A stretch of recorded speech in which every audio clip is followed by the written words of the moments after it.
Shumë nderuar kryetari i Gjykatës Kushtetuese, shumë nderuar antar të Gjykatës Kushtetuese, edhe pse e di mirë që në fakt kjo është e drejta ime kushtetuese për të qenë këtu, dua t'ju falenderoj me respekt të thellë që më keni dhënë një mundësi të jem sot i pranishëm për ta ushtruar këtë drejtë time, për të dëgjuar përpara jush, po dhe përpara të gjithë shqiptarëve.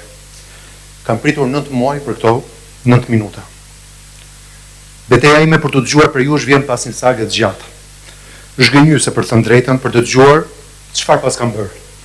Që jam rrëmbyer nga zyra ku më kanë zgjedhur qytetarët dhe jam mbyllur në një qeli me një regjim burgosje apo shoqërimi më të rëndë se sa vrasje seriale. Kam sot më shumë policë në Gjykatë Kushtetuese se ç'kam avokat. Provën e keni këtu në këtë sallë. Kam përjetuar një periudhë gjatë, të mbushur me shkelje drejtave të mia themelore si qytetar i kësaj republike. Por mbi të gjitha, një periudhë denigrimi dhe përpjekje për të heshtur zërin e një të zgjedhurit 3 herë radhazi nga qytetarët e Tiranës. Kjo nuk është thjesht një përpjekje për të denigruar mua. Ky është një përçmim, është një neveri ndaj votës, ndaj gjës më të shenjtë që ka demokracia. Dhe përçmimi ndaj saj në fakt është përçmim ndaj forcës që kanë qytetarët. Është një përçmim ndaj fuqisë që populli i jep Republikës për ta drejtuar në emër të tij.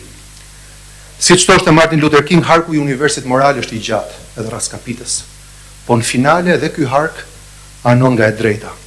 Ndaj dhe jam sot përpara jush si kryetar i Bashkisë së Tiranës, qytetit më të madh të kombit tonë, me të drejtën që më kanë dhënë 160.000 vota, qytetarësh lirë të këtij qyteti, në fund të këtij harku 9 mujor në kërkim të kësaj drejte. Unë nuk jam këtu për të mbrojtur veten, sepse nuk kam kryer asnjë shkelje që detyrohet të mbroj veten përpara jush.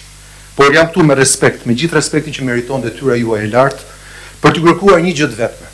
A mund ta mbrojmë së bashku demokracinë që sot po vihet në sprovë? Demokracinë për cilën si unë ashtu dhe ju të nderuar gjyqtar, jemi betuar kur kemi marrë detyrat tona respektive që ta mbrojmë, jo në letër, po me veprim, edhe këtu, edhe sot. Ky mandat nuk është mandati im. Ky mandat është një beslidhje publike. Një kontratë që qytetarët e Tiranës më kanë dhënë me vullnetin e tyre si njerëz të lirë. Kjo beslidhje është nderi i jetës sime. Dhe për mbrojtjen e saj do bëj gjithçka që më lejon ligji, fuqia e mendjes edhe forca e zemrës time. Do ta mbroj deri në fund sepse nuk po mbroj këtu një karrige, por shpirtin e një lidhje të shenjtë midis qytetarit dhe të zgjedhurit të vet. Populli i këtij vendi përmes kushtetutës ka vendosur qartë se askush nuk mund ta ndërpresë mandatin e një të zgjedhurit vendor përpara afatit. Pikë. Përveç kur ai ka shkruar shkelje të rënda të kushtetutës ose të ligjit.